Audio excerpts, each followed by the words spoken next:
we don't use live shiners for a reason, right? And trolling was banned a long time ago for it. I mean, when the Alabama rig came out, I mean, everybody was quick to limit it and restrict it because they thought, well, forward-facing sonars. Well, we'll get back to that thought in just a few minutes' time. But as you may have guessed, 29-time tournament winner, 8-time Angler of the Year, 4-time Bassmaster Classic champion, simply the most accomplished pro in the history of the sport, Kalamazoo's very own KVD, Kevin VanDam, joins me this week on...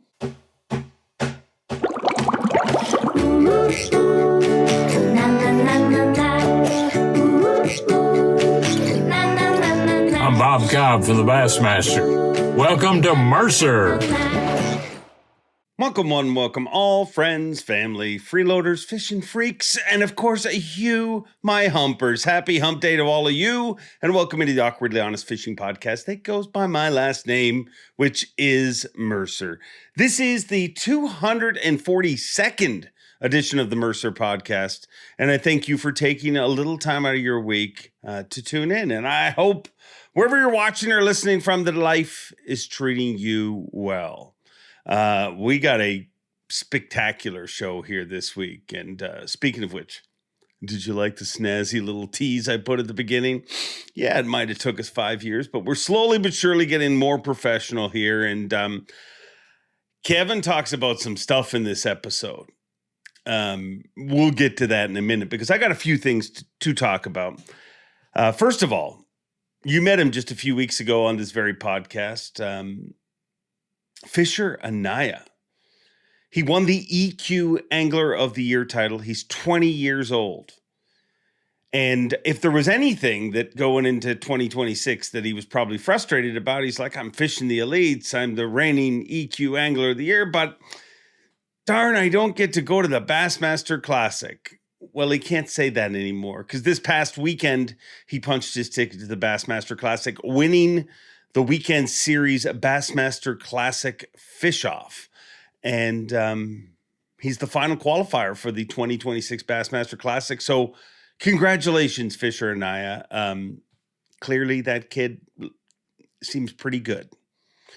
And I look forward to having him at the Classic and having him on the Elite Series all year long. Another topic, which strangely people are now asking me to talk about. In the past, whenever I talked about this topic, I would get a lot. I mean, first of all, you guys are the greatest. You guys, in my opinion, the greatest group of viewers, so supportive. You guys have built this podcast from the ground up. The amount of you that are here each and every week is amazing. The fact that you allow me to call you humpers is amazing. And you're proud humpers. But weirdly enough, there's one topic I've brought up in the past that kind of sends people off the deep end, and that's when I talk about my beloved Chiefs. I'm not here for NFL talk. I'm not here for... People get ornery. But here's the strange thing that's happened. This past year, my Chiefs have not been very Chief-esque. They've been Chief of yesteryear. All those bounces that would go their way in the past have done the exact opposite. And now you want me to talk about the Chiefs. I'm getting messages from people, well, let's hear you talk about football. And I mean, there's not much to talk about. Another Chiefs loss. It hurts. But hey, we still the Chiefs. They're not totally out of the playoffs. I mean, not mathematically anyways. It's going to be very, very tough for them to make the playoffs. But those of you that are waving your banner saying the dynasty is over, I would just say slow down. No time did I expect the Chiefs to make the playoffs always. Although they're not out this year. I'm not giving up hope yet. But everything needs a little resetting. I mean, if you look at the amount of extra games they've played over the last number of years, the bad draft picks that they get because they finish very high. I think you're just seeing the weight of that. That's my story, and I'm sticking to it. but it's just a pause. Trust me. If they don't make the playoffs this year, I have every ounce of faith that the mighty Kansas City Chiefs and St. Patrick will once again march to the top of the sport where they rightfully belong. And I ain't leaving them. I mean, there's a lot of bandwagon fans out there, but listen, it wasn't too long ago that we had 2 wins in a season. It hasn't always been the good days. But it will be again. I could critique all sorts of things that happened in every game this year, and really they're just excuses. They haven't been good enough to win the games, and I think the announcer on Sunday night's game said it best when Butker doinked one off the uprights, which weirdly enough, maybe it's because I'm a Chiefs fan that it felt this way. The doink sounded extra loud to me. Like, I don't know what it was, but it was... But he had the greatest response to that, he said, and that is your 2025 Kansas City Chiefs. So yes, we are not doing well, and you can all revel in your greatness because all of a sudden people want me to talk about football, and there I did. But don't forget, we still them Chiefs. Okay, I got that out. Moving on. Congratulations to Matt Pangarak and BTL. Speaking of losses, we didn't win the best podcast. So yes, sorry, we suck. And that's another reason I love you all for tuning in, because we're not the best, but yet you're here each and every week. And I thank you for that. And I feel like if you look at the numbers, we win every single week.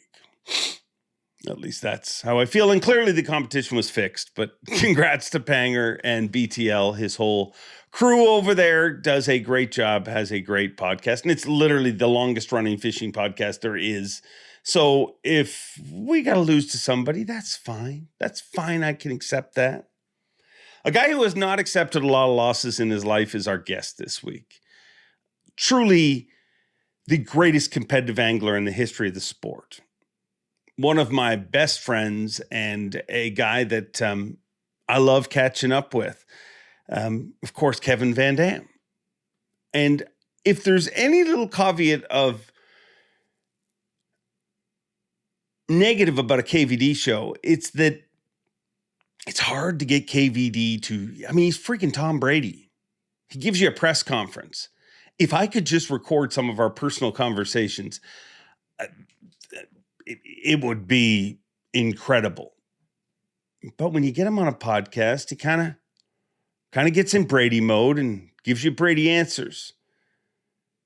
But he definitely opens up about some stuff in this show. And I think you're going to find this a very refreshing and very interesting Kevin VanDam. And I thank him for doing that. And I hope you enjoy it. Let's just jump right into it. And hear what KVD has on his mind lately. KVD, we are just a few weeks away from the launch of the second season of the VanDam Experience, and you join us in a very festive backdrop. Yeah, it is like, where you live and where I live, you don't know what it's going to be like in December. And this has been the coldest, snowiest December that I can remember ever really remember. I mean, we're ice fishing here now and have been for a week, on small bodies of water. The big lakes still aren't good, but I mean, there's ice everywhere and we've got 15 inches of snow on the ground right now, at least. Do you do a lot of ice fishing?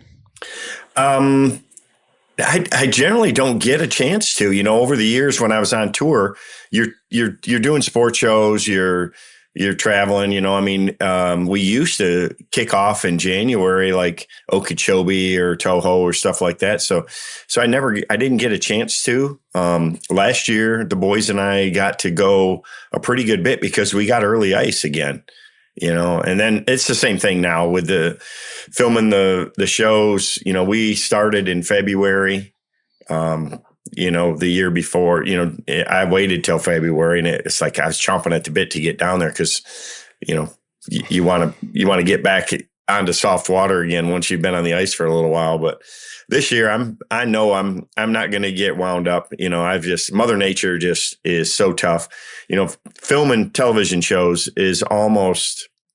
It's almost harder than tournament fishing because you want to have a flow to the show, and you want to catch them on one or two baits, or you want to follow a pattern. Where in a tournament you can just pick up whatever rod you want and fish, and you don't have to worry about audio, you don't have to worry about rain or anything like that. And with the cameras there, like last year we were filming at Lake Fork the week of the Classic, leading up to the Classic. I had to be there anyways, had to have my rig down there. So I said, well, shoot, we'll film a show. Well, it blew 50 mile an hour for the 3 days that we were there. I mean, the lowest wind that we had was 35 mile an hour. And at Lake Fork, you can't move around or get around. It turns everything to mud. And, and then on top of that, you get rain and you're doubly torched. So, I'm not going to jump the gun this year and head south too soon. I mean,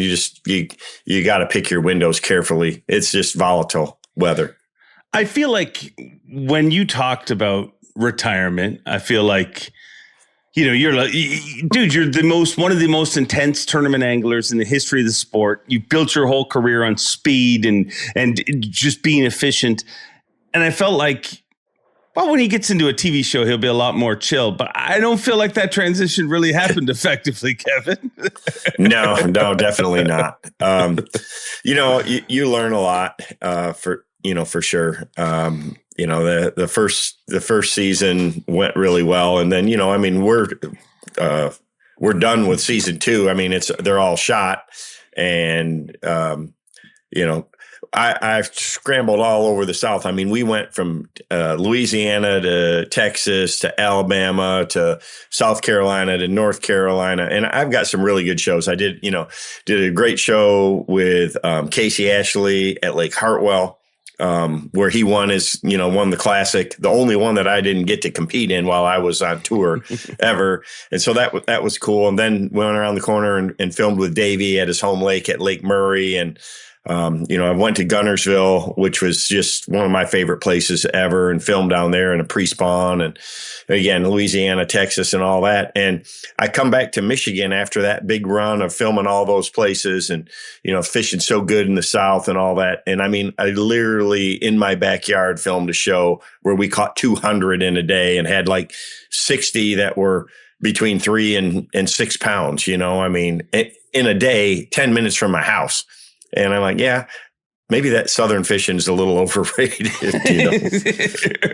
That's a nice thing. I like the diversity. I mean, it was really cool. And what I enjoy the most, and I like doing solo shows, but I love going to fisheries with somebody who knows it intimately, like going to Hartwell with Casey. I mean, that guy he won the Classic there. He's won, an FLW event. He's won a lot of tournaments there, and it's, spotted bass and largemouth. And I mean, you talk about a guy that truly has the pulse and heartbeat of that lake. It's him. And then you go to Lake Murray with Davey, and I mean, we're staying right across the cove from the house he grew up on. Yeah. And the history that he has there, and just the transitions and the change and seeing how it is. And it was tough when we were there. I mean, it was a kind of that time right when they wanted to start spawning and the herring thing wasn't happening yet. And we had to work for it, but it ends up making a really good show. And it just, the amount that I learn is still, it's dumbfounding to me. I mean, I've done this my whole life. And I've done it, I feel like, at a pretty dang high level, and I'm still going out and learning so much every single trip, every single lake, every new experience that we have. It's it's ever changing, and that's what's cool. I mean, you covering, MC and for the Bassmasters, you see it every week too. It's a new guy, it's a new group, it's a new thing. Obviously technology is a big part of it now, but these young kids coming up, I mean, they're continually raising the bar. They're continually pushing the envelope. And that's the great thing that's unique about professional bass fishing compared to other outdoor sports is that it motivates you. It pushes the envelope. It drives technology. It drives the sport. I mean, it has for my whole lifetime, and it continues to at, a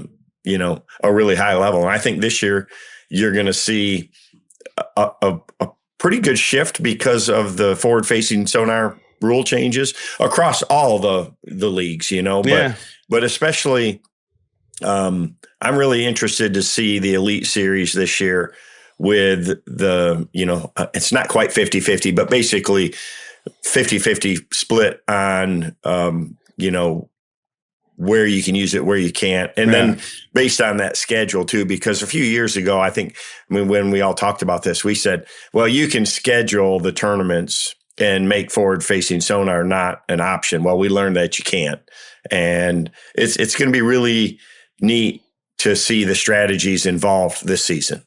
Yeah. We're going to get some answers, definitely, especially in the Elite Series with one on, one off. Basically, we're going to on everything, like on the thing with forward facing sonar is there's been so many people who have presented thoughts as facts. Yeah. And we don't know in some situation, you know what I mean? Like, does nobody want to watch it? Does just all the answers to that? Can certain people compete without it? Will even the veterans, like there's pressure on everybody. There's pressure on the rookies to continue to perform, but there's also pressure on the veterans that like, hey, half these events, there is no forward facing sonar. Everybody is expecting you to show up. But I think, I think it's going to be really interesting. Obviously, this young movement in anglers, which is really spurred by, college fishing. It's crazy to think that, college bass fishing is as old as it already is. I mean, when we saw Jordan Lee come onto the scene, and no, Jordan's one of the veterans, out there. But these young kids that have mastered that technology, I say mastered it. I mean, they put their time in. It's no different than mastering sight fishing or punching mats or deep cranking or anything else. There's a lot to it. You can't just. It's not the electronics that makes the difference. The angler, you still got to make the cast. You still got to pick the bait. You still got to know how to shake the minnow, read that fish and find the areas they're in. I mean, there's a tremendous amount to it. I think there has definitely been a disconnect with the older generation of anglers from a viewership standpoint. And that's what is forced, really all the leagues to make these changes that they have. And I think it's a good thing. We saw some of that last year. I mean, I'd watch a MLF event where they have, one period with it. And it's very interesting, the strategies. And, to me, I think there's a disconnect with a lot of the anglers, just the angling public, because most people don't go out fishing for unlimited numbers. And I'm a 5-fish guy too. I mean, I grew up doing that. Yeah. And so, trying to figure out how to target the 5 biggest ones, it was always the way. And it's very interesting and intriguing to watch somebody do that. An Eastern Fothergill at the Classic, to be able to do what he did with a wacky worm. And when you think it's like, hey, you should be using a glide bait or you got to be throwing a jig or something like that. And then this year to put guys just like him in the hot seat and say, well, hey, how are you going to go back and forth? Because it's a total different mentality and it's not easy. I mean, you and I both know, I mean, I look, man, I use Humminbird's Mega Live 2 all the time. It's a lot of fun. I mean, we all have our thoughts on it in tournament fishing, but it's unbelievable technology for sure, but it's easy to get sucked into following that dot on the screen or looking for the next dot. And all of a sudden you've wasted an hour and you don't have anything to show for it. And, the same could be said was like, hey, I'm going to go down this windy bank, burning a spinnerbait because it looks good. It feels good. The conditions are all right. And an hour later, I'm burning a spinnerbait down the bank and you've only caught 2 or 3 little ones and you didn't do anything. So it's the same thing, but now you're caught between the two, because you have the option on those tournaments to do both, or you have the option to focus on the ones. And it's proven out though that the anglers that stick to it and just say, hey, look, man, I'm going to live or die with my forward facing sonar in a 5-fish format, they're going to, prevail at the end of the day. And even in Major League Fishing's format where you can catch 100, they've been prevailing there too. It's timing and conditions. There's so much more to it. It's the one thing I'll say is it takes a lot of skill, and thought and mental fortitude to be successful with it. The same as it does with any other technique. And you have to give them a lot of credit. I don't like the negativity and the naysayers about forward facing sonar out there because it is a very demanding skill set to be successful with it. And the anglers that continually rise to the top are exceptional at it, and they deserve that credit. Yeah, it's definitely it's going to be interesting to see. But you mentioned something with the young anglers, and dude, you are the original young hotshot that showed up on tour long before Easton, long before Trey McKinney, long before Bankshaw, long before any of these guys. I mean, long before Wheeler, if you want to put him in, like he's 35 now, but he was a guy who came out of youngest to win Forest Wood Cup, youngest to win the All-American. But you were the original kind of young guy that kind of put the sport on its heels. Do you, when you see some of the trials and tribulations or some of the situations that some of the young anglers are put in, do you kind of relate with them? Do you look back at your days? Yeah, 100%. When I came on tour, it was definitely very Southern. And there was, the Texas group, there was, the Alabama group, where those were the hotbeds for professional anglers, especially Texas East, Larry Nixon and Tommy Martin and Rick and, Lonnie Stanley and that whole group from over there. And there was definitely, I got some pushback for sure. Bo Dowden, he's like, that kid's going to step on his bubble gum, when I first came out. And, I heard it, but I didn't really pay attention to it. And I didn't ever really let it bother me. And that's what I see with a lot of these young anglers today, especially in the last couple of years, it's like, they don't care what Greg Hackney thinks or says or Jason Christie or, they're going to go and just do their thing. And that's, it's one thing to disrespect veteran anglers, but and I don't think that's been the case, but it's another thing to, let somebody change the way that you approach your game or your style.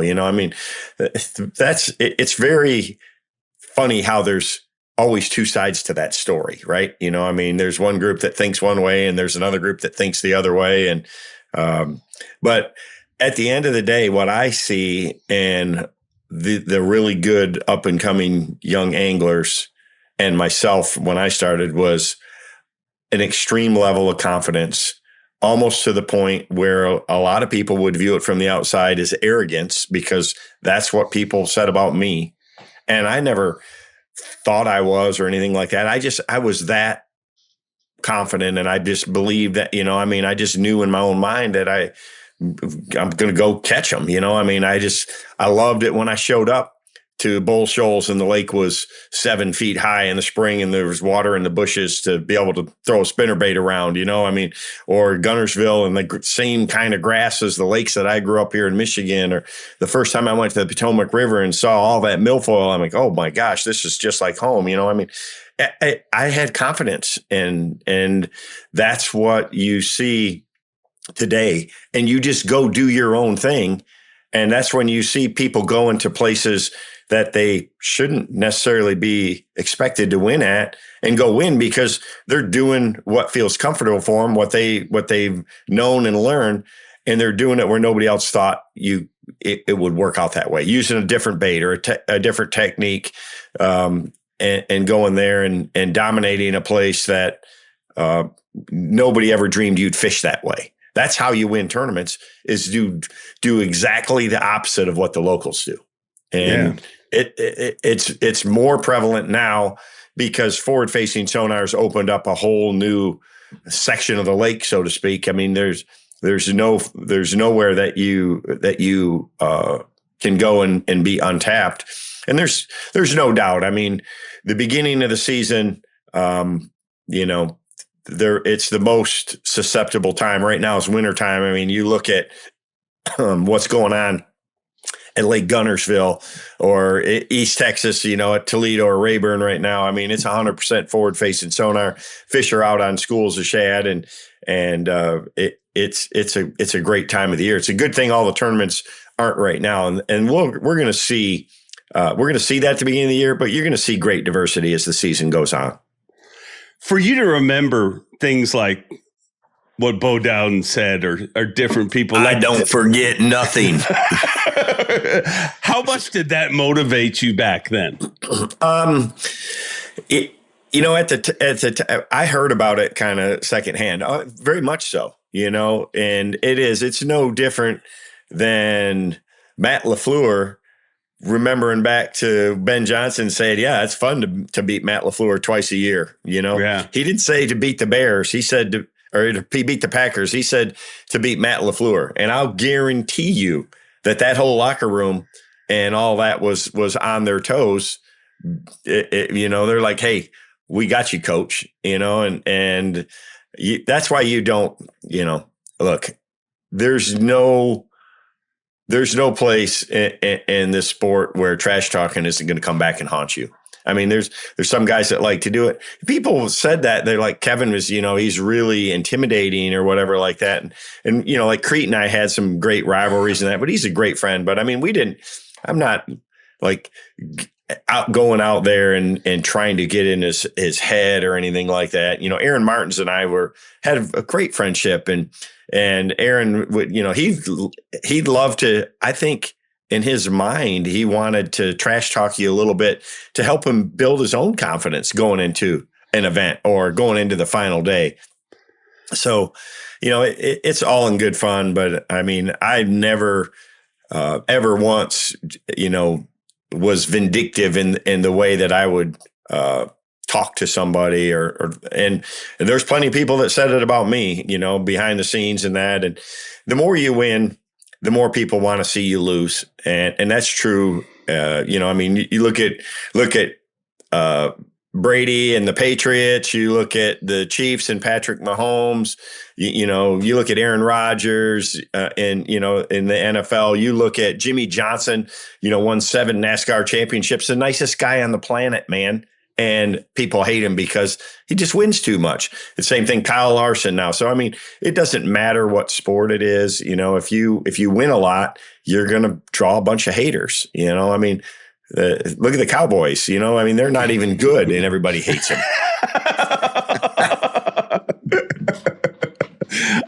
So bulletin board material was definitely a thing in fishing. And did that continue through your career? Did you pay it?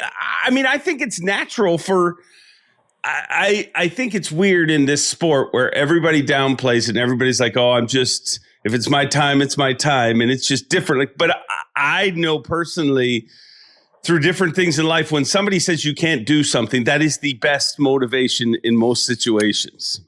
Yeah, there's no question. There's,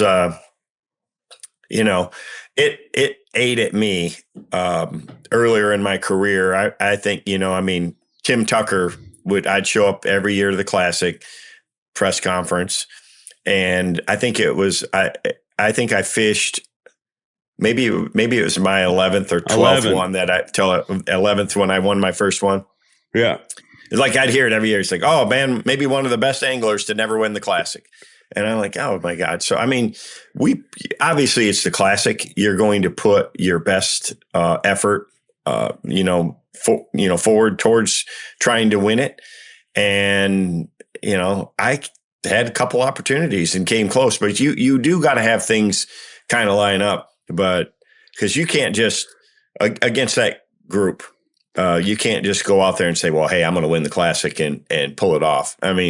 You look at, even if you got the home lake advantage, I felt like the first time we went to Hartwell for Jason Christie, the amount of pressure that he had on there and be leading to go in the final day, that was just crushing. And what a revenge moment for him to come back and win out of his strengths, what you know him for.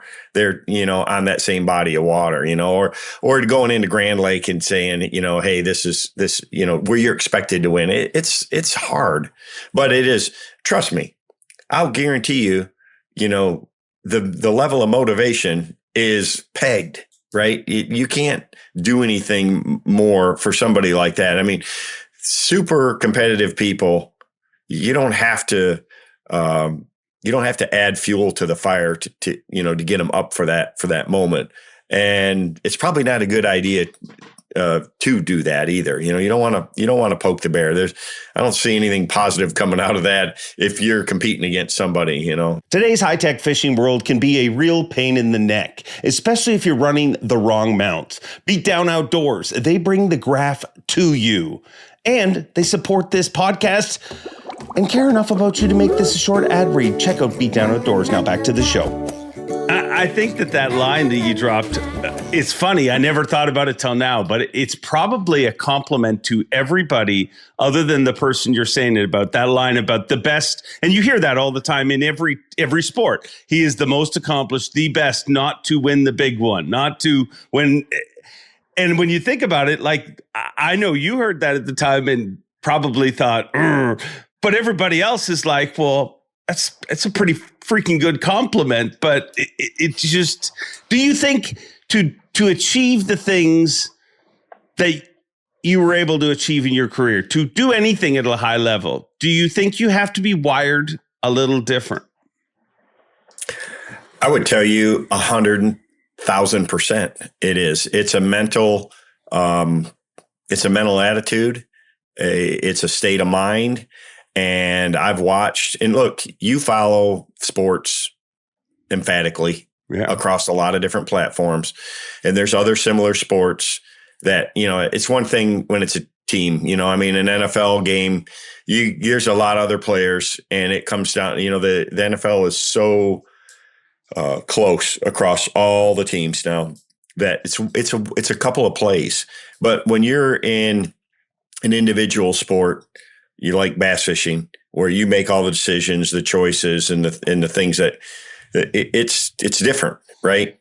And I've watched, and it's been fascinating to me. When I started fishing, I really, and because I was close to Rick Clunn being on the Nitro team, I was always fascinated with his mindset and his thought processes and how he goes about it. And that's something that in professional bass fishing that I've always tried to, learn from different anglers or see their approach, their mental process, their thought process. And I've watched many a really good angler.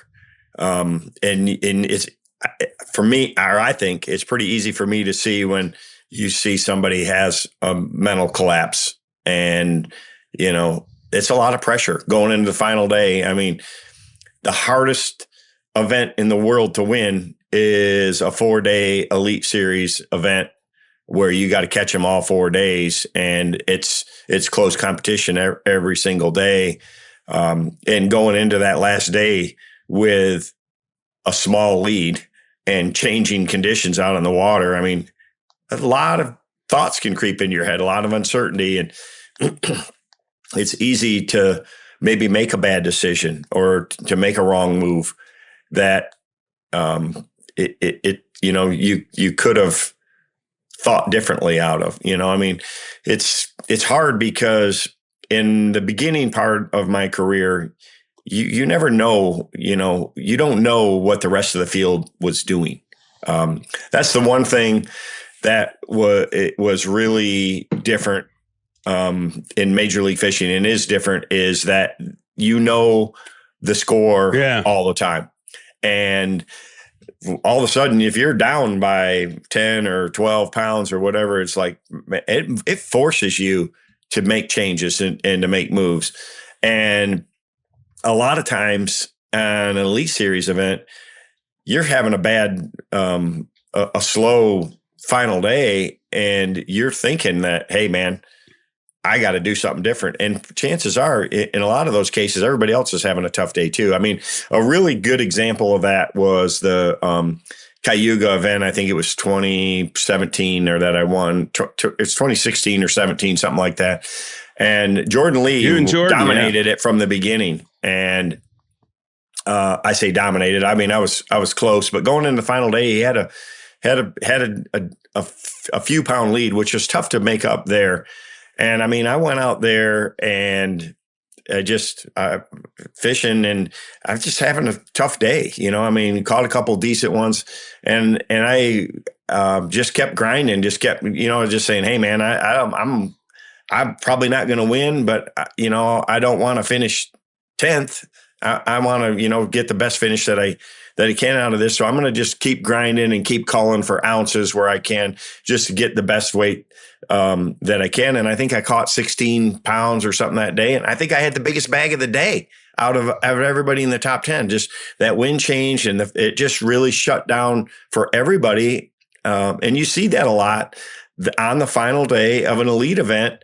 There's, first and foremost, there's only a small portion of the field out on the water, and we've been beating on these fish for a week already, and the pickings can get slim. And so you see a lot of final days where it's not outstanding action, and sometimes you can totally think that, hey, everybody's going to blast them, and get off of your game and not just keep that mental fortitude to keep grinding it out to have the best day that you can possibly have, to maybe, you say, play a little conservative, but it's almost like in football, it's like you got to sometimes you got to just pound the run. You just got to keep pounding that run and keep driving and keep chipping away, and you can win.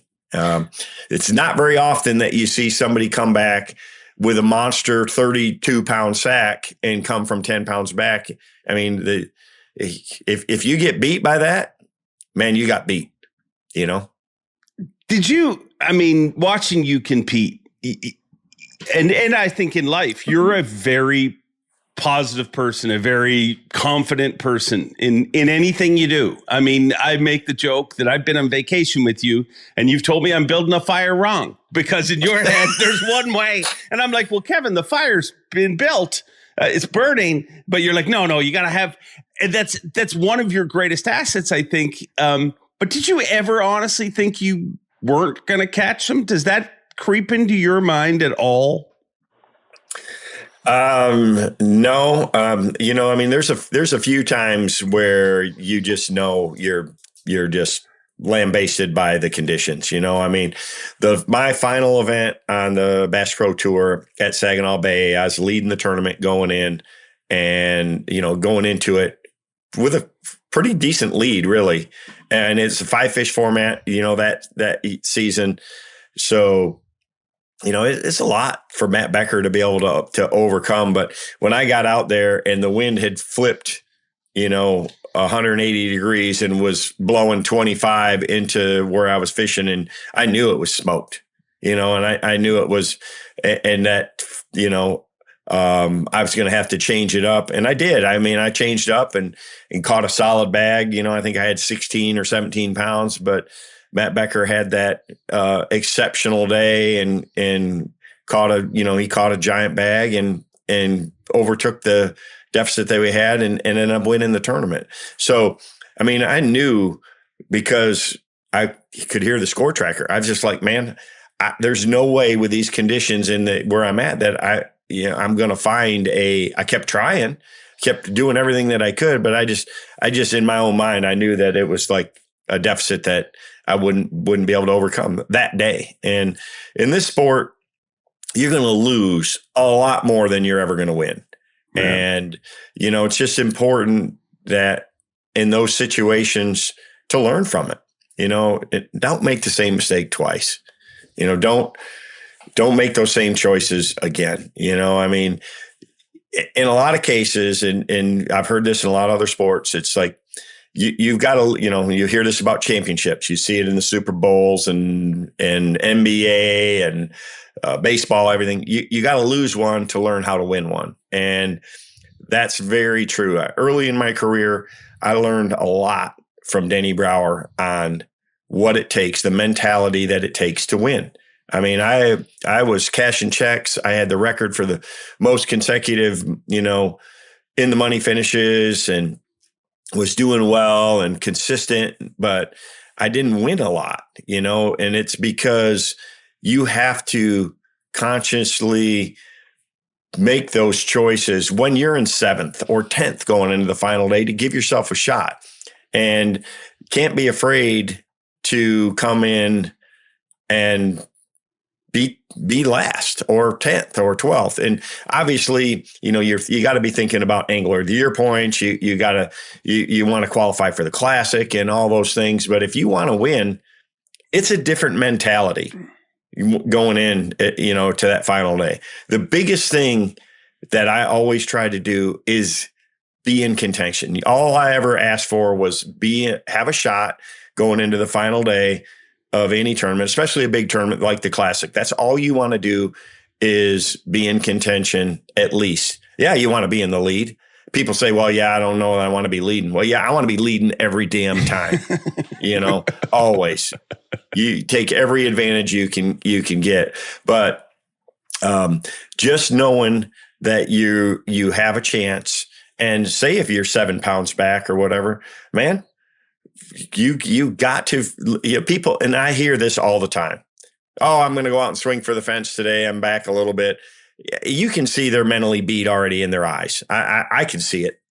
I can read it, and you can hear it in their voice. But you can also hear it when I say, "Man, you know what? I'm going to go out there today. I've got a shot, and I'm going to go out and try to make this happen." And there's been plenty of those moments over the course of history in the sport where we've seen people do that. And it's special and it's magical when it happens. And I think that's why we love sports and we love competition, is because you want to see those moments.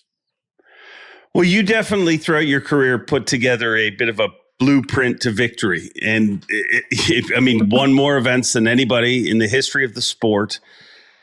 What do you think lots of people have pontificated on why KVD has accomplished what he did, but what do you think your greatest asset is as a professional angler? What made KVD KVD? Well, I think, over my career, I learned, or I had an understanding of what you had to master as far as strategy wise in each era to give yourself the best opportunity. So if part of that's efficiency, right? Being out there, making more casts than everybody else, understanding, that, a 3-day open is different than a 4-day elite. Competition wise, a 3-day Bassmaster Classic is different than a 4-day elite. Knowing the rules, the format, from the old Megabucks format with the 10-hole course to the E50s that we did, points to pounds, understanding the strategy. And that's your job as a competitor, is to know that whatever the format is and try to take advantage of it in the best way that you can. And, later in my career, as technology got better and anglers got better, I instead of being just a straight power fisherman, there was a lot of times where you'd have to, you learn, you go out the first 2 days and I catch them throwing a 6XD or whatever. And then, there's other times when you better sit there and catch everyone off a hole and throw a shaky head or a drop shot or, a wacky rig or whatever it is to close it out too. You have to do whatever you have to do strategy wise, to prevail over a 3-day competition or a 4-day competition. And just understanding that is something that, I think that I did a really good job of throughout the 33 years that I was on tour, because it was way different, from year 1 to year 5 to year 15 to year 30, to the end. And again, with Major League Fishing format and every fish counts, and then it's 5 fish or it's again, angler of the year is determined by points or it's pounds or, just knowing, the exact format and trying to maximize my strategy for that end result. That's what every angler has to do now. You start day one, all these Elite Series rookies this year, day one of the first day of competition, your livelihood, your season is on the line. And the decisions you make, the fish you lose, the missed opportunities that you have will come down to either help you or haunt you at the end of the year. It all matters. So you can't just say, oh, I'm going to have a bad tournament and finish 93rd.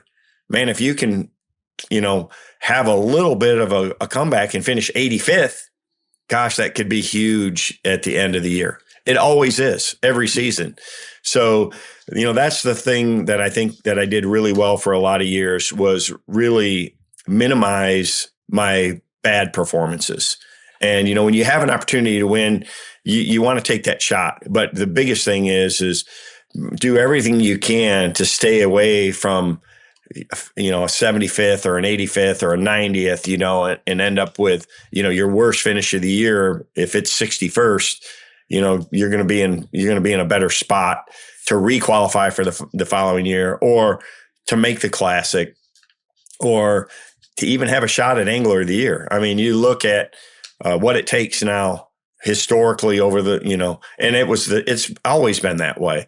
But, if you're in the Angler of the Year race and you have an 85th place finish, it ain't going to happen.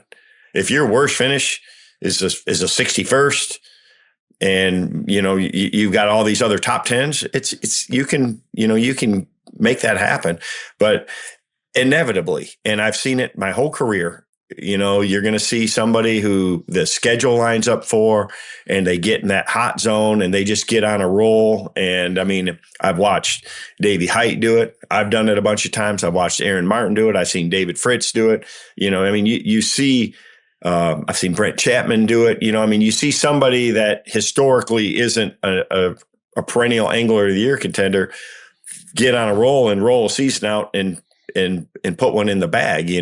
Swindle's done it a couple times. You look back at almost every Angler of the Year race in the history, the modern era at least, and you're gonna see that. And it's because they're managing those poor performances, or you've got to just find a way to not have a bomb. You're not going to be around long if you have a couple of really bad tournaments on the Elite Series. If you have 2 a year, a couple of years down the road, you're cycled out. And that's the way sports should be. It's not, trust me, Dan Campbell's bringing somebody in every day to that locker room at the Lions facility to try to find a better offensive lineman, or somebody in the secondary, or a new wide receiver. I mean, that's the nature of sports. It's competitive. It's supposed to be hard, and you have to perform. And if you don't, you're not going to be there. And that's just the reality of it is. And not everybody's wired that way to be able to handle that kind of pressure. And it sucks. I hate it. I mean, every year of my career, it's like the last tournament of the year, there's different agendas. It's like, I'm trying to make the classic, I'm on the bubble, or I'm trying to win Angler of the Year, or I'm trying to save my career. I'm trying to make sure that I requalify for next year. And it's a lot of emotion, and it's challenging. But it's a blessing to be able to get to compete as a professional bass fisherman. And you have to really look at it that way. And you every season that you're out there, you can't take it for granted. I mean, it's like wins are the same way. I never, ever, and I won a lot of tournaments. I lost a lot more, but every single one, in that moment, and it took me a while to get to that, to have that understanding. But every single one, it's like, man, you better sit back and just smile a little bit and enjoy the moment, because it's hard. And you never know when it's going to be your last one. That's why, in my final season, to have the opportunity at my last event going into the final day to win, there's nobody that wanted it worse than me. And there's nothing, and it was brutal. I mean, but I did everything that I could do. I didn't, I laid it all out there. And then the following year, I've qualified for the heavy hitters. I go to that one, and same thing again. I mean, Jordan Lee beat me like a dang drum on the final day. I mean, in the last period, he just ran away with it. And I mean, I wanted to win that. Everybody wants to go out on top, right? You just do. And I gave it everything that I could, but there's a lot of things that are out of your control. But there's no doubt that my mind was in the right spot going into it. And, looking back now, I hate it, but I have no regrets, man. I've had a blast. Love doing it. And, I'm a fan of the sport first, still am. And that's why I'm so excited to, every year this fall we'll reset, and that kicks off. And, I'm ready to get back to where we're watching bass fishing again. Do you remember the victories more, or the near victories? I think some of my, the wins you really remember are the ones where is either crucial close, like Pittsburgh was an incredible moment. And I honestly, if I could pick, those are the ones you want, because I mean, you truly don't know. And that emotion, that shift from magic.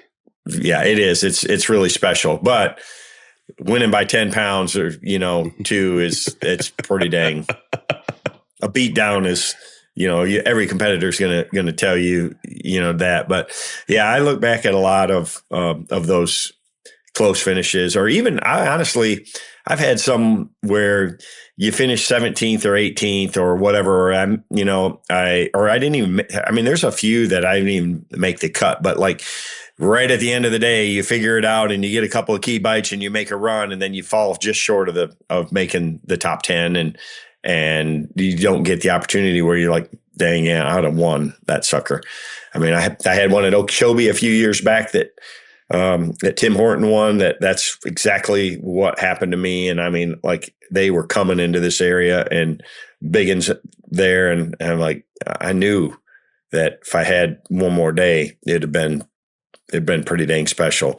So those are the ones that you wish you had that chance, and you got to learn from it. The hardest thing to do as you mature and you get a lot of experience over the years going to these lakes multiple times, is forgetting the past, is going in with an open mind, because all these lakes change so much from year to year, especially grass lakes. Gunnersville's one that I've fished a jillion times over my career, and I've had a lot of success there.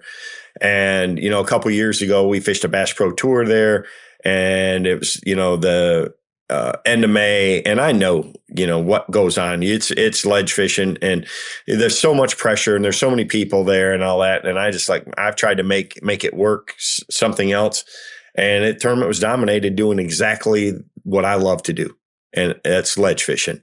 And, it just like all that history and all that. And I thought I could make it work a different way. And it's like, I knew better. And so sometimes you have to relearn some of those lessons the hard way, but it's important to try to never make the same mistakes twice, and don't make the same bad choice twice.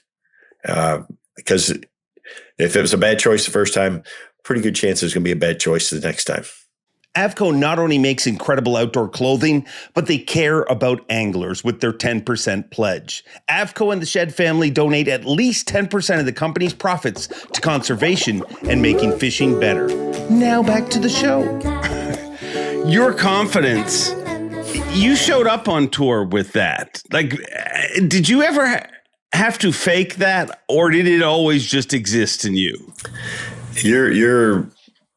You're built with it or born with it. I think to some degree. I mean, you might be able to learn a little bit, or you can, maybe sway the levels, one way or the other, by whatever, whatever reason. But you see that. And to me, I think, the top tier anglers that are consistent year after year, the Johnson brothers, they exude it. You see that in Wheeler, I see it in Jordan Lee, you could see it in Larry Nixon. You can see it Denny Brower. Rick Clun just sits there and look at you, and he'd burn a hole through you with it. So, you see that in some of the great young anglers that have really dominated the last couple years, and some of them that kind of hide it. You look at Easton Fothergill, and he's so quiet, shy, and all that. But when you get to know him or be around him a little bit, and you cover him, right? Yeah, it's very easy. I mean, you and Davey and Zona are three of my best buds, right? And behind the scenes and talk. I mean, when you interview these guys and you spend any time around them, who's got it and who don't. You might be misled in one event by one, but over a course of a season and over multiple times, you see who's got it wired into them, and you see who doesn't. And it's, it, and it's hard to point that out. You're not going to say, well, this guy's no good and that guy isn't, or this guy's got it, that guy, because you're never going to do that. But you see it. Yeah, there's definitely a thing, and it's not boastful. It's just like no, and you see people. You see people grow into it too. I mean, I look at Marshall Robinson as a good example. I've known Marshall since he was a baby, and I've watched him grow up, and I've seen him start his into tour level career, and he is a different person today than he was 3 years ago, than he was 6 years ago. So you can change that narrative, and you can learn that. And there's lots of others that it's the same, too. I mean, you don't just automatically come in and go and dominate right out of the gate. You can build confidence over time, and it shows. There's no question about that. Dustin Cannell, when he first came out in the Elite Series, is a way different person than what he is now on the Bass Pro Tour. I mean, success and being there and having that experience, you can definitely change the narrative, and you see that, and we're going to see that a whole lot more to come in the future. Sports changing for sure. Speaking of sport change, let me finish that topic first. So is success imperative to feed the confidence? Like, for example, one of the amazing things that you did through your career that I don't think you get credit for is, I always say, dude, from the gates, you caught him. And for 25 years, you caught him basically. And then you hit a bit of a roadblock. There was a few years where a lot of people predicted KVD will never win again. Did your confidence during that period, did it ever start to wane? That really bothered me, during that period, because it's like, gosh dang, man, I'm not what I'm doing. My model and my theory and my strategies, they're not broken. It just, it wasn't carrying out, or it wasn't playing out. So I really didn't. It was kind of shocking to me a little bit that people would even say that, because it's like, man, I'm not doing anything wrong. And I knew in a lot of cases that it was really close. Like, it's one or two things. It's like an NFL game these days. It's one or two plays is the difference between what looks like a lopsided, beat down and a win. I mean, that's what I was going through. And then, it lined up, and, I rattled off a handful of wins right there, and people are like, oh, well, he's back. And that's what we all do as fans. I mean, I'm obviously competed professionally for a long time, but I'm a huge, and I'm a Lions fan. Right. And you get skewed. I follow the NFL and I watch all the teams and all that. And it's real easy to have a jaded view of what's actually going on. I can tell you what I think of the Bears or the Lions or the Chiefs or the Broncos. It's way different than what actually is going on in that locker room. Right. And that locker room is the head of an angler. And you see, sometimes people can be distracted by things going on in their personal life, or, what's happened, and it can really affect their performance on the water. And that's very common. And it is a 100% fact. You have to have, all your ducks in a row to be successful as a pro angler. If your home life is got issues, it's going to affect your preparation and your time on the water. So, I'm really lucky to have, a wife that is so involved. Most people don't know it, all of that she did over the years and things like that. But, it really allowed me to focus on, what I was best at. And that's, my preparation, planning, and time on the water, practice and tournaments, and let her handle the other things. So it'd be really hard to be a top tier angler in this day and not have a good team around you, because it's more than a one person job. It really is. And you got to have, those other pieces. So I say that this is an individual sport. It's really not. Yeah. Because you just, gosh, if you're 20 years old coming out of college fishing and trying to do it all on your own, and you don't have family support, or you don't have a girlfriend or a wife that's helping you with travel arrangements and communication with sponsors and things like that, man, it's just, it's overwhelming. So I think guys that you see, that have, really taken that next step, or they really, have a big jump, it's because of that team behind the scenes. I mean, I see that with because I'm close to it. I see that with Cannell and Wheeler.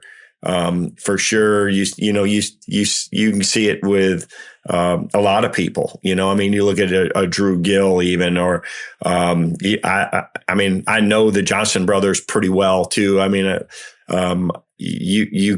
They've got great support at home. They've got a great family behind them, and those guys can go and focus on the next event, preparing for the next tournament and getting ready for this week, and go out there and just be themselves. And that's a big part of it.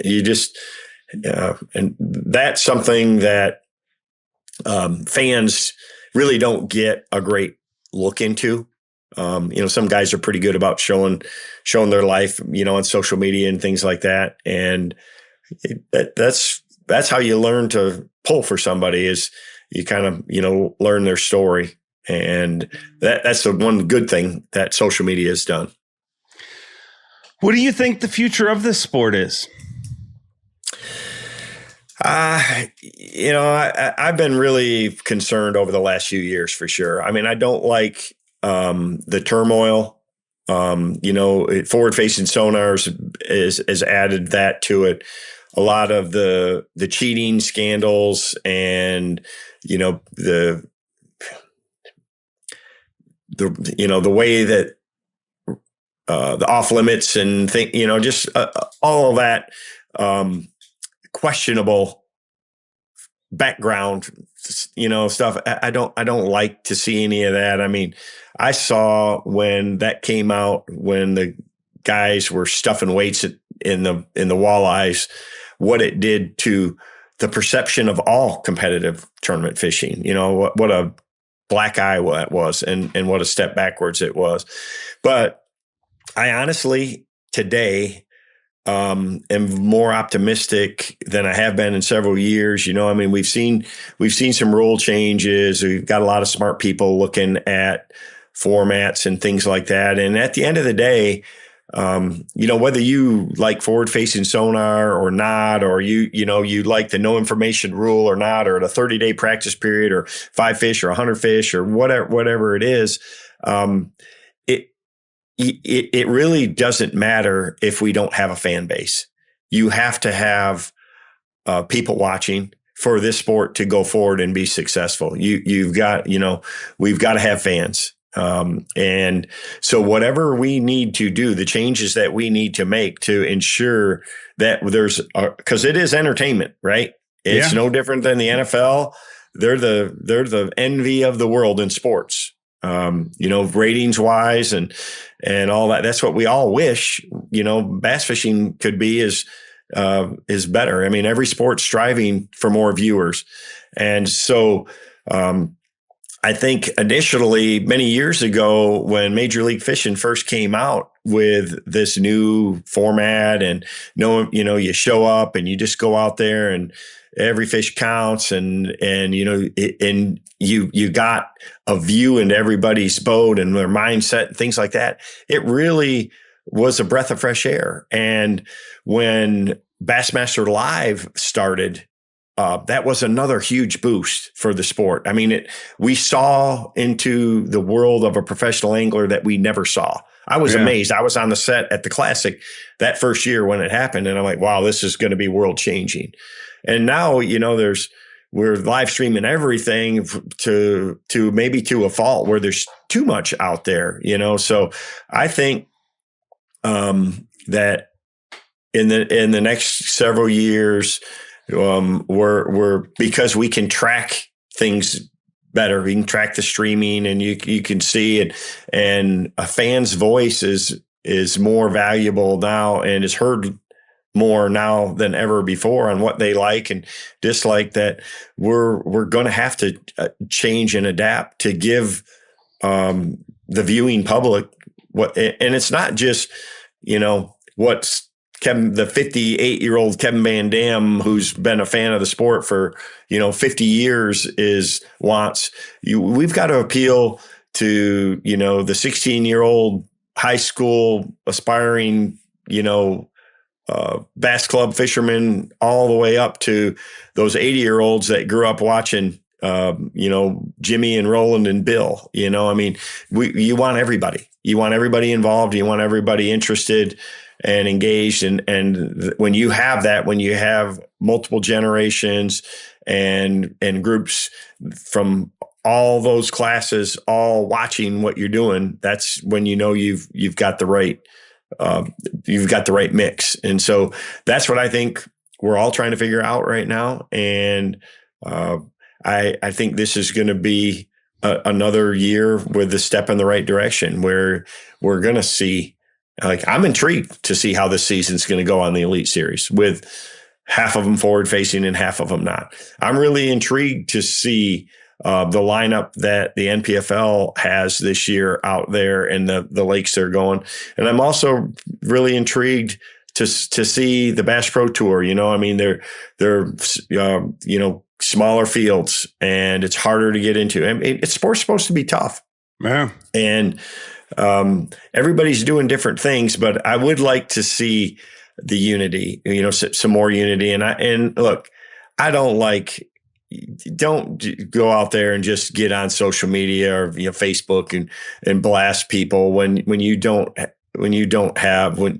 not that one living there at that time. It's hard to throw stones, man. And I don't like that negativity.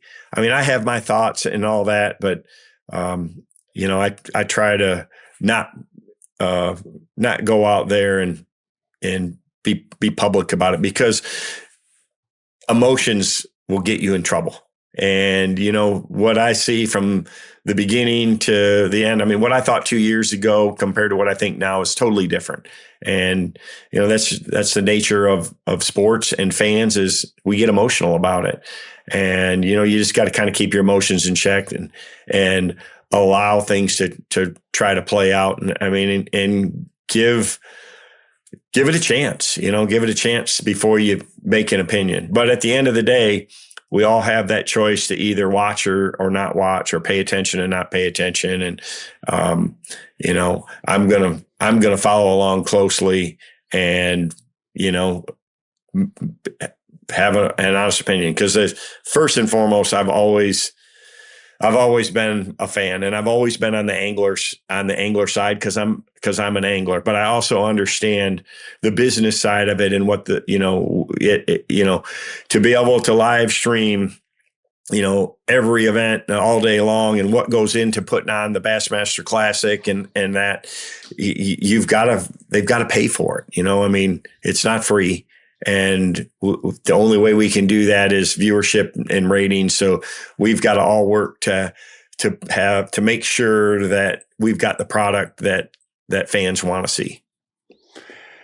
So do you have a belief, and beliefs change? Like you said, you feel different today than you felt 2 years ago. But if you were the commissioner of tournaments over every league, is there anything you would change today?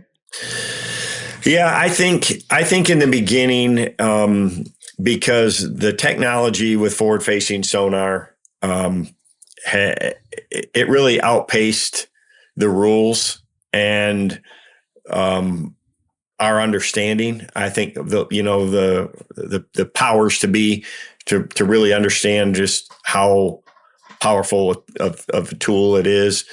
And at the end of the day, whether you like it or not, the fans pretty much have spoken and said that they, ratings are not going in the right direction. The leagues wouldn't have all restricted it if it wasn't. They all know that. I mean, nobody knows, Bassmaster's not giving out all of their, all of the numbers of how many people visit the website and how many people are watching and things like that. But they wouldn't have made this change if things were going in the right direction with forward-facing sonar. So I think if we would have just, say, 2 years ago, the leagues would just say, oh, we're all banning forward-facing sonar. The world would have blown up, the negativity, and we all had to see it and watch it. So to me, as fun as it is to use and all that, I don't know that it is the right direction to have unrestricted forward-facing sonar for professional level tournament competition. I mean, we don't use live shiners for a reason, right? And trolling was banned a long time ago for it. I mean, when the Alabama rig came out, I mean, everybody was quick to limit it and restrict it because they thought, well, forward-facing sonar is way more efficient than an Alabama rig, So for anybody to be naive enough to think that, the leagues are crazy to restrict forward-facing sonar, they just don't understand the business side of it. And it's not because Garmin or Lowrance or Humminbird is paying them so much money, because they're not, to keep it around. That's not the case at all. So it's not an easy answer. It's like policing the no information rule. It's not easy to do, but at the end of the day, in professional competition, I don't want to compete against somebody that goes up to Lake St. Clair and is able to go and get 150 of the best rock pile waypoints from some local that gets to fish it 300 days a year. You shouldn't have to compete against that. It's the same, in any sport. You want to go out there, start on a level playing field, put your best effort out there, and see who comes out on top.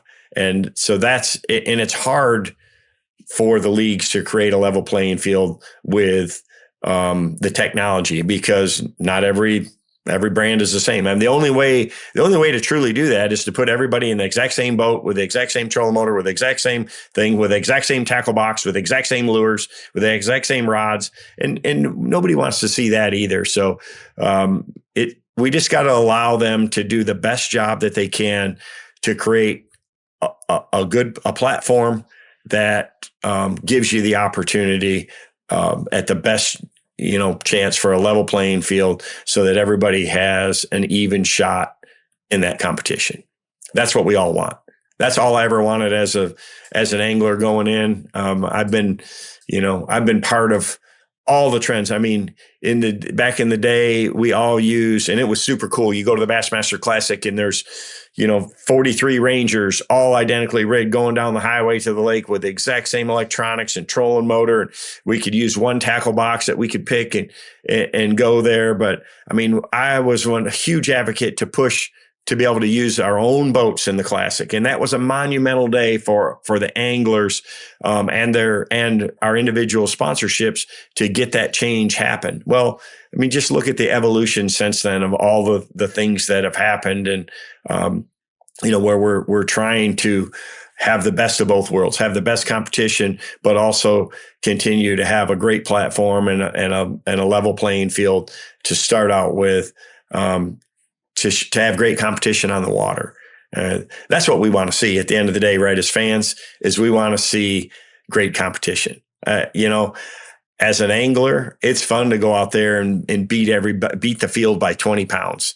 But as a fan, you want to see those Pittsburgh Classics where it's ounces and anybody's got a shot going into it in the last hour. Those are the games as fans we want to watch, is those close, tight games. But you can't manipulate that. There's going to be, you're going to have sometimes when somebody is just that dominant and they just make it ugly, make that event ugly. But at the end of the day, if we all have the same opportunities and, nobody has an unfair advantage going in, it's what it's all about. Does it make it more difficult? Because if you look at the history of this sport, I mean, technology has driven this sport. I mean, you competed with technology that generations before you didn't have, and now this generation that's come after you is competing with technology that you didn't have. Does that make it more difficult to say this is the off switch? Well, it's not. Trust me, I've exploited technology my whole career too. From the beginning of side imaging to, I mean, what Lake Master mapping did for me. It's unbelievable. I mean, again, GPS itself. I mean, the difference with an Ultrex trolling motor to a cable foot steer. I mean, just the technology has always been a big part of it. The introduction of fluorocarbon. All of our equipment's gotten better, and it's always been a major driver, of it. So I'm not going to be a hypocrite and say that, we should restrict the technology. But again, at a professional level, at the top tier, and every other sport does, in baseball or NASCAR or anything else. I mean, so that it is, again, a level playing field going in. I mean, I don't think anybody has worked harder at it than NASCAR to kind of create disadvantages of these big money teams going out and dominating the sport. And even so, they're still, they're still really good. So technology's always been a part of it, but restricting it has also always been a part of professional sports. Nobody should be shocked by that. And it is surprising to me that, some young anglers that they can't comprehend how that the leagues would even think about, restricting forward facing sonar, because they don't know they don't know anything else. That's what they've grown up with. But I've seen it all, man. I started with a flasher, right? And, I've watched, the electronics just themselves in that category, what it's done for it. But it's to the point now where, again, if we don't have a fan base that wants to watch, then we don't have a sport. And I think it's very interesting. And I think it took fans a few years to figure this out, but they like to see the best in the world struggle. They like to see them scratching their heads. They want to see that. So, it'll be interesting to see how this season goes, to watch half the events with it and half the events without it, and to see the viewership and see the fan response there. And I'll bet you that they make an adjustment again. It's what you have to do. I mean, the rules change in every sport every year. They do. I mean, the NFL, a lot of people that, look at the kickoff rule. It's like, is it better for the game? Who knows? It forces a return every time. Well, now, is it better for injuries? Time will tell. But the fans do have a very loud voice. And I think it's more important than ever to make sure that voice be heard. I just want to make sure that the leagues are hearing the right voices, not just hearing a few, I see it all the time. And trust me, I'm pretty close with, with Chase Anderson at Bass and the whole team, Boyd, and the whole, Kathy Fennell and, the whole team at MLF. I don't know the NPFL guys, but I know, and believe me, they talk with each other and amongst themselves every single day about the changes and the potential ideas that they have to improve the sport. They're competing against each other, but at the same time, it's very important that the right steps are taken going forward to improve it. Nobody wants to have less fans. Nobody wants to have a product nobody wants to see. Nobody wants to have bad competition. Nobody wants to have anybody getting an unfair advantage. Nobody wants to have, the integrity. What can't happen is the integrity of the competition or the integrity of the league can never be in question with the fan base. It can't be, and it has been, and that's a problem. And that's something that you see it right now in the NFL. There's a lot of questions about the officiating. And I'm right there with them. It is not consistent. And I think as anglers and as fans, that's what we're all looking for is some consistency there, and knowing that, hey, look, everybody's getting a fair shot at it. And, there's always going to be, the black helicopter theories hovering around, you're always going to have that to some degree, but, when we've got really good competition that's exciting to watch and fans are really engaged, that's what's going to take this sport to the next level. And that's what we all want to see. I've run a Yamaha outboard for over 30 years. It has got me home safe each and every time. If you enjoy this podcast, remember, Yamaha supports it and they care enough about you to make this ad read very short. Now back to the show. Yeah. I'm all about killing division. That's what I think. The only thing that's bothering me, I think that it's passion. Like if you brought up the NFL a bunch, but it doesn't matter the team, you pull it up. There's passion. There's people that believe certain things about every team, about every player. So I don't so much. I think it's good that our fans have passion. What I dislike is the division. Well, if you're a fan of the elites, you have to hate MLF and vice versa, or NPFL, or if you like forward-facing sonar or you don't like forwards, like to demean anybody's victories. That to me is what, like your fellow angler in the history of the sport has never been the enemy. And this is the first time that I see that happening. And that's really what I'd love to see stop. But I don't know that you ever will. I mean, people complained when the world started saying you have to wear a seatbelt. There was people that said, that's insane, I'm not wearing a seatbelt. So I think there's always going to be a certain percentage of people that are pissed. That's just the world, right?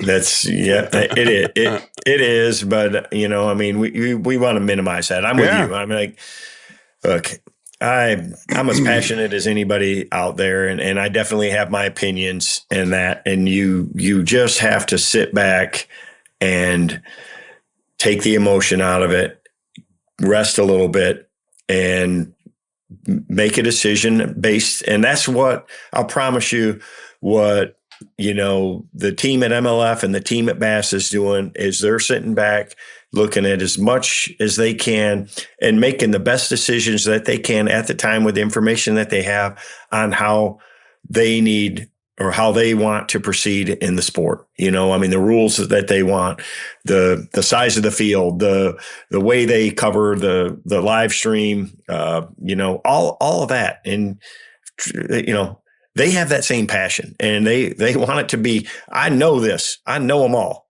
They all want it to be the best that it can be. And they are trying as hard as they can and doing everything they can to make it the best. To make their version of it the best that it can be. And that's good, man. When you got Pepsi and Coke, you got a better dang soda that way. I mean, because they're both trying to make it the best tasting cola there is, right? Or anything out there. Competition, it's the American way. It's democracy. And, we all have that voice. We all have that vote, so to speak. And, it's all going to shake out. But I do know this is that everybody involved that's shaping the future of this sport is trying their damn level best to make it the best that it can be. I mean, nobody's trying to make bad decisions. Nobody's trying to go backwards. Nobody's trying to make anybody mad. Nobody's trying to make a certain angler be at a disadvantage or a certain group by any means, or a brand or a company. They all look, we need everybody and we need everybody's support. You want every company involved as a sponsor. You want all walks of life from fan base. We want, all age groups. We want, women. We want grandmas, grandpas. We want everybody. And that's all they're trying to do. And, the best feedback they get is going to allow them to try to truly make the best choices going forward. We all have our opinions, but yeah, I am not about the division. And there's a handful of them out there. There's people that have made a living off of that are making money on their social channels. I mean, the National Enquirer is what it is. I mean, they try to stir the pot, and the people in our sport that are doing that, I have no respect for that. And I have no interest in being a part of any of that. And it's not, they think it's, okay. And I hate that they're profiting in from it, but there's always, when you got cracks, there's always going to be dirt getting in them. Yeah. Yeah. That's a great way to put it. And you can disagree with someone, but still respect them. And that's what we're missing in a lot of situations.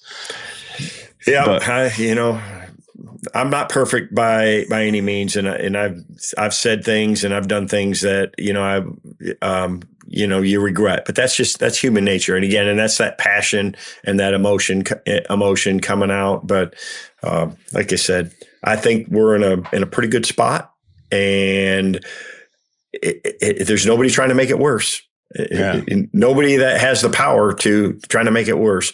Everybody's trying to make it better, and we can all be a part of that. Yeah. Hey, Kevin, right before we started recording this, remember we had that conversation? We were like, what are we going to talk about? And we both said, we never run out of things to talk about. It never happened again. It was a great chat. And you got a busy few weeks ahead. And I look forward to spending some time with you here coming up. Yeah, the Nicholas is getting married. It's weird for me, man. He's 28 years old, so it's not surprising. But it's just funny how fast life goes. 33 years on tour, and kids, and go through all that, and now, I've watched your kids grow up. You've watched mine, and this is a big milestone. So Nick and Jocelyn's going to be a good time. I'm look forward to celebrating in person with you. Yeah, it'll be a lot of fun. Thanks for doing this, dude. We'll see you soon. You bet. There you have it, the one and only Kevin VanDam. And I thank him for his very open and honest commentary on, a lot of topics. And you guys run on to the comments. Let me know what you think about his thoughts on some things. And once again, I thank him for being so open, so honest, and really so awesome. He's a very, very good friend, a very, very good human. And he's pretty incredible at bass fishing. And what I was thinking is, if a guy's that good at fishing, he probably makes a pretty good fishing show. So make sure to check out the VanDam Experience coming to the Outdoor Channel in just a few weeks' time. It's one of my must-watches. I watch it every single week. So check out the VanDam Experience. And thank you, Kevin VanDam, for being freaking the person that you are. But that's not the only show coming to the Outdoor Channel. Facts of Fishing back in your life. The Facts of Fishing TV show will be back on Outdoor Channel in just a few weeks' time, and also on Sportsnet 360 in Canada. So make sure to check that out in just a couple weeks' time. All the new shows kick off. Zona's show, everybody's show comes back to the air. And something I've been promising you guys for a while, we're actually finally making it happen. People want to see our show on YouTube. Well, guess what? Starting next Monday, whatever the date is next Monday, let me try to delay it. I'm not really looking this up. I'm more professional than this. That's right. Monday, December 15th at 6 p.m. on YouTube. And every Monday following that, you can see a Facts of Fishing episode that will be posted. We will continue posting them every Monday for a very long time because, we have 19 seasons worth of shows to post. So check it out this Monday. Tell your friends, tell your family to kick back, relax, and enjoy an episode of Facts of Fishing. It's a fun show. If you haven't seen it, I think you'll enjoy it. If you have, now you can see it on YouTube all the time, right on the palm of your hands, and available to you whenever you want to watch it. Next Monday, December 15th, it will be starting uploading 6 p.m. Eastern time. We'll put a different show up each and every Monday. And that'll make you feel good. And feeling good is good. Remind you, make sure to check in on your friends, your family. It's a busy time of year. The festive season is a wonderful time of year, but it can also be a lonely time of year. And remember, everybody is fighting a battle. Just because you can't see it doesn't mean it's not happening. So take a moment out of your week. Be kind, check in on your friends, and just say hello. And while you're talking to them, tell them next Monday they can watch Facts of Fishing on YouTube at 6 p.m. Eastern time. It's been a fun show. Hope you've enjoyed it. I have. Thanks for watching.